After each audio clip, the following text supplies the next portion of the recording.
Amigos, nós vamos agora estudar um assunto bonito em Romanos 11:17, e diz o seguinte: e se algum dos ramos foram quebrados, falando dos israelitas, e tu, sendo zambujeiro, foste enxertado em lugar deles, e feito participante da raiz e da seiva da oliveira, aí continua, para ele não se gloriar.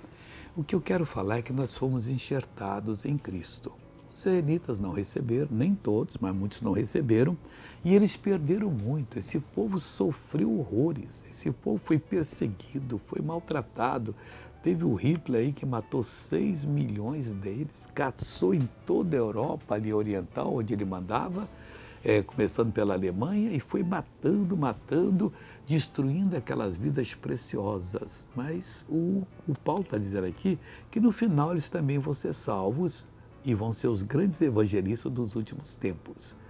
Vamos ver agora uma pessoa dar o testemunho, em seguida eu volto.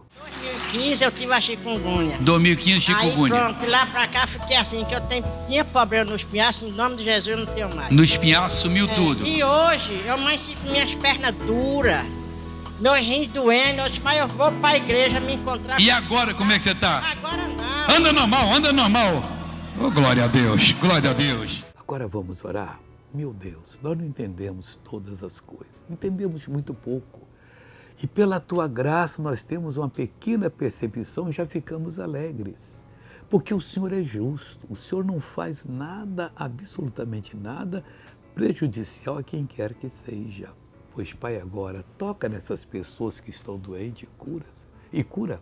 Liberte-as agora. Pai, eu mando todo o mal sair dessas vidas, vai embora, em nome de Jesus Cristo. Deus te abençoe e tenha um bom dia e até amanhã.